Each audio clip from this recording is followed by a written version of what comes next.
naitwa Leokadia James Hwago, ni mjumbe serikali ya mtaa wa Amani, naishi mtaa wa Panyarodi Magereza.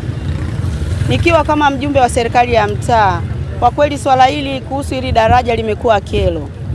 Watu wanalipa kodi, lakini miundombinu imekuwa ni mibovu. Mkandarasi aliyopewa hili eneo ana miezi karibia 4 yuko anacheza na hili eneo. Na hili eneo limekuwa kero. Inafika hatua watu wanashindwa kwenda kazini, wengine wanashindwa kwenda mashuleni. Sisi wafanyabiashara tumeshindwa leo kuuza hata maziwa, tunakosa pa kupita. Kwa hiyo tunaomba serikali tusaidie kuhusu huyu mkandarasi. Kama hajalipwa wamlipe, na kama amelipwa afanye kazi yake aliyopewa. Miezi 4 yuko anacheza eneo hili. Kwa hiyo imekuwa kero sana. Sisi tulikuwa tunakwenda kazini mjini, lakini mpaka sasa tuko hapa. Tumeshindwa kwenda. Ofisi hazijafunguliwa mpaka sasa. Kwa hiyo unashauri nini serikali sasa? Ushauri wangu serikali wapatie watu tenda wenye uwezo wa kufanya kazi.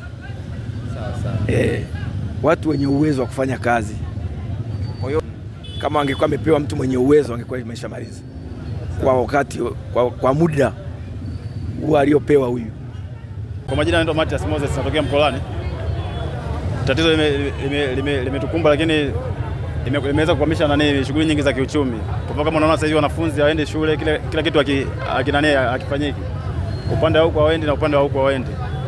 Kwa hiyo issue hii hapa imeweza kuathiri sana kiuchumi, kwa mfano kama issue ya biashara zifanyiki, watu wanaenda stendi hawafiki kwa muda, mabasi yamewacha. Naam. Kwa hiyo hapa cha kufanya zaidi hapa, serikali angalia tu jinsi ya kutengeneza barabara hapa hivi. Kubwa ambazo zimeanza kunyesha zina takriban siku 2. Na usiku wa kuamkia leo kumekuwa na mvua kubwa ambayo imenyesha. Na matokeo ya mvua hiyo ni kuvunja kwa hili daraja la Mkuyuni, daraja ambalo limekuwa korofi kwa muda mrefu, lakini sasa hivi liko katika matengenezo. Sasa udongo umeondolewa katika barabara hii kwa sababu ya kasi kubwa ya maji yaliyokuwa yakipita hapa na mafuriko kwenye hili daraja. Sasa jeshi la polisi baada ya kupata taarifa hizo tumeweza kufika hapa tangu alfajiri, baada ya hilo daraja kuwa limechukuliwa na maji, udongo wake umechukuliwa na maji na magari hawezi kupita, kwa ajili ya kuweka hali ya usalama kwa watu wanaotumia barabara. Sasa katika kufanya kazi hiyo tumeweza mpaka sasa kufanya njia hii ambayo ilikuwa haipitiki, sasa hivi inaweza kupitika vizuri. Unajua watu wanakuwa na haraka. Wakati mwingine wanapokuwa na haraka wanasahau kwamba pamoja na haraka hiyo wanao wajibu wa kuangalia usalama wao na maisha yao. Lakini ni kazi yetu sisi polisi, kama mlivyotuona hapa muda mrefu, kuhakikisha kwamba tunawakumbusha, lakini tunawaelekeza ili pamoja na haraka walizonazo wajue kwamba hapa limetokea tatizo, na tatizo lazima tushirikiane katika kulimaliza, na kwa kuwafanya wao na haraka zao watoke eneo moja kwenda eneo lingine, lakini wafike salama. Maana unaweza ukawa na haraka ukaishia kuingia kwenye maji na kupoteza maisha au kupata matatizo mengine. Fanya hivyo, tumeweza kuwaruhusu watu wanaotembea kwa miguu kuweza kuvuka pande zote mbili kama ambavyo mmeona wanapita vizuri tu.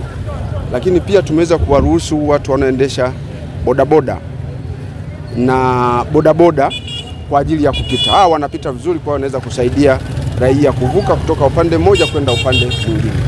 Mpaka sasa katika eneo hili hatujapata tukio lolote pengine la mtu kupoteza maisha au kujeruhiwa kwa namna yoyote na mafuriko haya. Jeshi la polisi limewahi mapema kwa ajili ya kuweka hali ya ulinzi na usalama katika eneo hili. Tumewasiliana pia na wakandarasi ambao bila shaka wanajua kinachoendelea hapa. Lakini sisi tumewasiliana nao ili waweze kuja hapa kwa ajili ya kufanya assessment ya hili eneo na pengine kuendelea na ujenzi wao ili magari haya yaendelee kupita kama kawaida.